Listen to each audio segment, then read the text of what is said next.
They say never to go to the grocery store when you're hungry because you'll end up buying everything. It's hard to resist the endless rows of shelves decorated with the packaging of thousands of options we have on what to eat. A one-stop shop to everything you need to maintain excellent nutrition and more. It wasn't until I came to Cuba and had to buy groceries myself that I realized what a luxury grocery stores really are. It is impossible to fully explain the intricacies of Cuba's food system in a single video, but this should give you a basic understanding.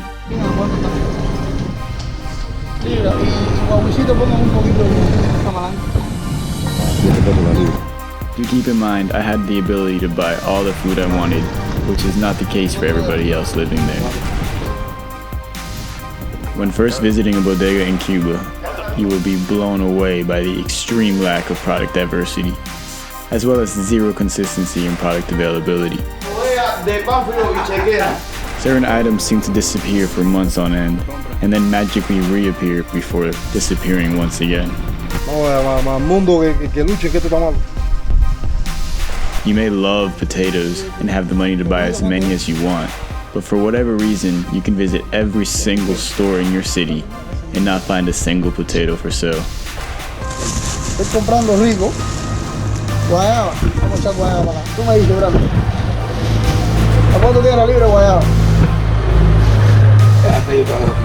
A 6 me la dejas a 5. Esa la dejo. Y así te vengo a comprar a ti nada más. Estás apretando. Pero te me falta una más, estoy comprando unas cuantas cosas. To really understand the struggle, you have to live it. When most Cubans wake up, they are not worried by the number of likes they received in their latest social media post, or what the NASDAQ is at. They don't have much time to read up on current events, and they don't have access to the constant distractions of technology, like many of us do in a connected world. The general mindset of the average Cuban is, what can I pull together today to put food on the table for me and my family?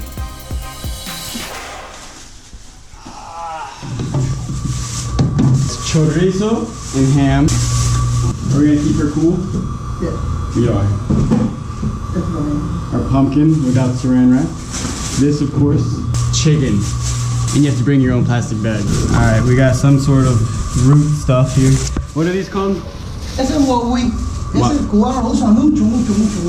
Not sure what it is in English, but wawi. This, malanga. I know what this is. I'm not used to buying so much sugar. This is 5 pounds of sugar. It's raw sugar, pure raw sugar. And I was like, dude, I don't even think I would go through all this sugar in a year.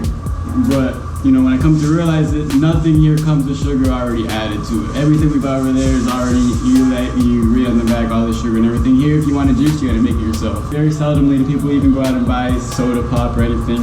It's more of a treat. Everything really is made indoors, right in our home. So for that reason, we need to sweeten our stuff, and it really kind of blows my mind how much sugar we're actually putting in our body. But I mean, we need sugar. It's just crazy. Think about this, America. Limit yourself on those sugary drinks. You don't really need it. This is 10 pounds of beans, my friends. No name brand pasta. You got some cookies. You have your white wine, vino seco, 13% alcohol by volume. Turn up. Fideos. Some kind of ramen noodle mix. All right, we got ground cumin, 24 G's. And we got, explain this. Esto es bijol, no sé cómo decirlo en inglés. Para darle color a los caldos. Bijol. Fruta bomba. Smells really good. We're gonna cook some frijoles right now. A la corriente. I'm being warned right now that I can very easily get shocked. ¿Tú vas a echar eso a los frijoles? Claro. Unos frijoles negros sin guagüí. No sirve, hay que botarlo sin guagüí. So here in Cuba, all your food waste is collected and put in these buckets. So no plastics, just all food waste, rice, beans, sauces. La gente que busca sancocho por las casas, en la casa en particular tocan puertas y buscan sancocho. Ya tú le tienes preparado su sancocho aparte que es de los puercos. Y cuando ellos matan el puerco, te dan un pedacito. Still on the hunt for a few more items. It's a good thing we have this scooter. Imagine doing all this by foot and bus. Try to find vinegar.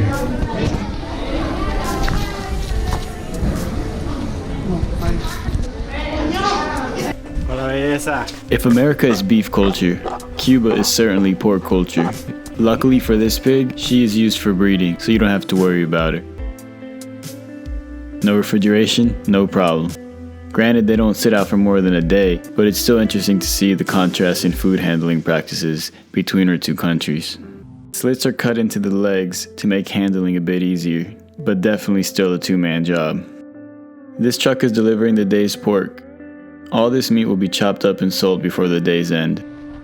Instead of a meat section, stacked with hundreds of cute little styrofoam trays, elegantly wrapped in a shiny protective barrier, Cuba prefers to get right to the point and cut to order.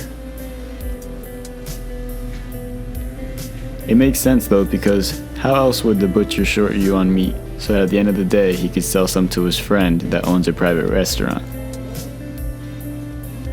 And of course, there's also the limited availability of packaging material. But that's obvious.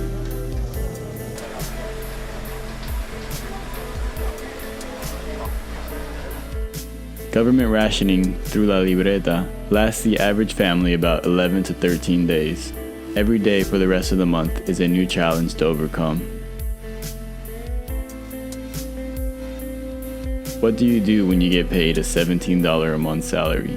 Things like clothes, supplies, and certain foods cost just as much, if not more, than they do in the US. How much money can you really put towards food when there are so many other things to pay for, such as new shoes for your children?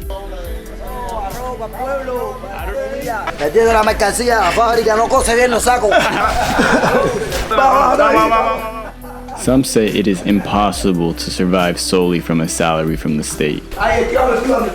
It just doesn't add up.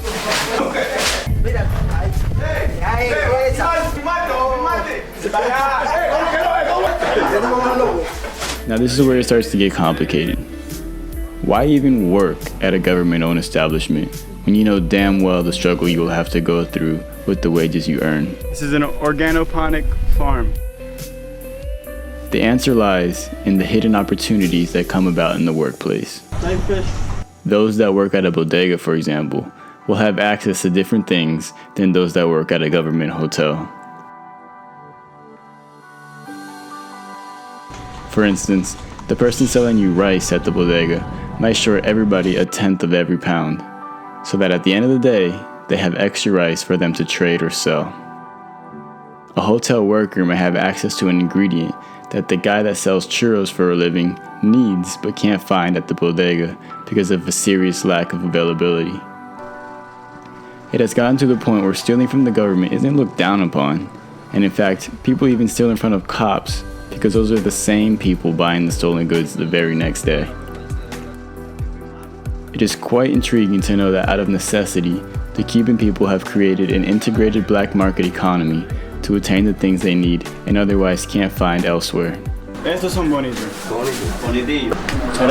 Deals made in this underground economy are referred to as por la izquierda, which means through the left. We found it! We've been looking for you forever. It was so hard to find tomato sauce. ¿Está aquí?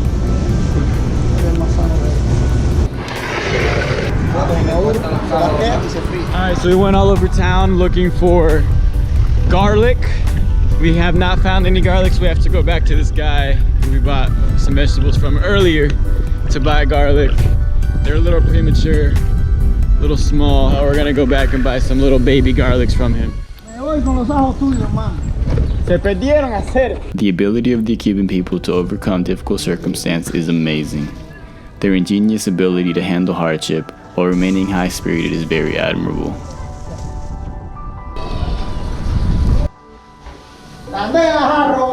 Slabs. Lo voy a tratar de cocinar. Ya. We got butter. Got cheese. Cheese. To sum it up, when people are hungry, they tend to care less about material things.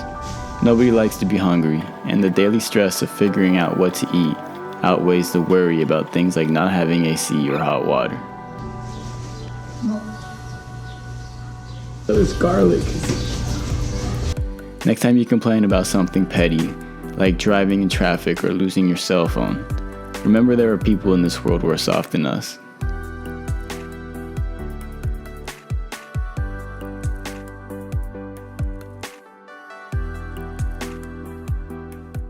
If you like this video, please hit that like button. I will be posting lots of Cuba content on the regular. I do have to work around this little guy's schedule, which is totally fine.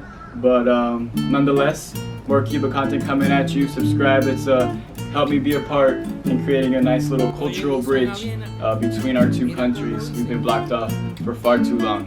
Thanks, guys. Este son sí que tiene